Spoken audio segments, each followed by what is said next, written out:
সুপ্রিয় দর্শক আসসালামু আলাইকুম, কেমন আছেন আপনারা? নিশ্চয়ই ভালো আছেন। আজকের ভিডিওতে আপনাদের সবাইকে স্বাগত জানাচ্ছি। আজকে আমি আপনাদের সাথে শেয়ার করব বাচ্চাদের জন্য সেরা 4টি খাবার সম্পর্কে। তাহলে চলুন মূল ভিডিওতে যাওয়া যাক। দেখুন, আমরা সব মায়েরা কিন্তু আমাদের বাচ্চাদের স্বাস্থ্য নিয়ে অনেক বেশি সচেতন থাকি।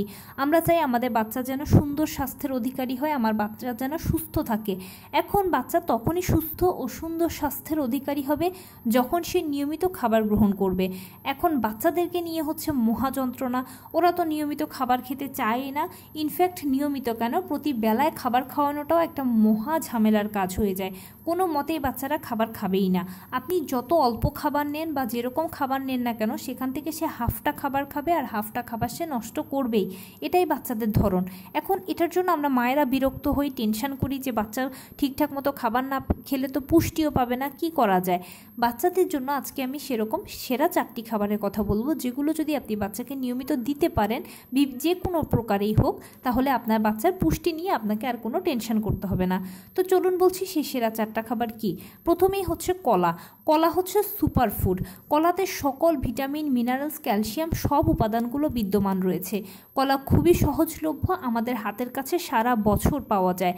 যে কোনো ধরনের কলা, যেমন সবরি কলা, চিনি চাম্পা কলা, সাগর কলা, যে কলা আপনি আপনার হাতের কাছে পান না কেন, নিয়মিত বাচ্চাকে খাওয়ানোর চেষ্টা করুন। বাচ্চা যদি এটা খেতে চায় সরাসরি, তাহলে তো বাচ্চাকে অবশ্যই দেবেন, একদম না করবেন না। আর যদি কোনো বাচ্চা সরাসরি খেতে না চায়, তাহলে তাকে প্রসেস করে খাওয়াবেন। প্রসেস এরকম করতে পারেন যে আপনি হয়তো বাচ্চাকে একটা পেনকেক বানিয়ে দিচ্ছেন, সেটার সাথে আপনি বাচ্চাকে কলা চটকে দিচ্ছেন বা অন্য কোনো খাবার দিচ্ছেন, কলাটা চটকে দিন। এরপরে যে খাবারটা বলবো সেটা হচ্ছে বাদাম। বাদাম হলো ওমেগা 3 ফ্যাটি অ্যাসিড।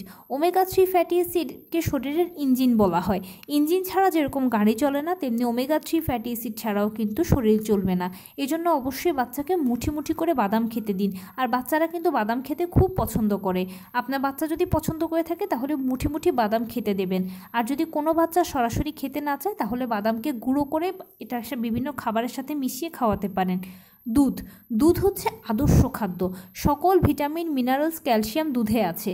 তাই নিয়মিত বাচ্চাকে দুধ খাওয়ানোর চেষ্টা করুন। দুধ যদি সরাসরি খেতে না চায়, তাহলে দুধের তৈরি ডেজার্ট তৈরি করে দিন। ডিম।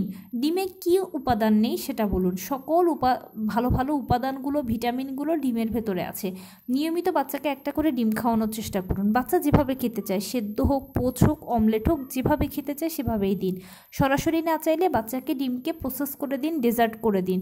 আরেকটা খাবার কথা বলবো আমি, সেটা হচ্ছে খেজুর। খেজুরে সকল ভিটামিন বিদ্যমান থাকে এবং খেজুরটা মিষ্টি টাইপের হওয়াতে বাচ্চারা পছন্দও করে।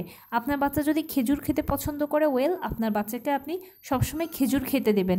সরাসরি যদি বাচ্চা খেজুর খেতে না চায়, তাহলে শেক বানিয়ে দিন।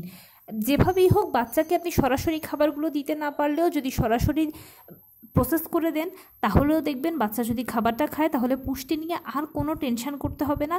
সকল ভিটামিন, মিনারেলস, ক্যালসিয়ামগুলো ঘুরে ফিরে এই খাবারগুলো থেকে বাচ্চা পাবে।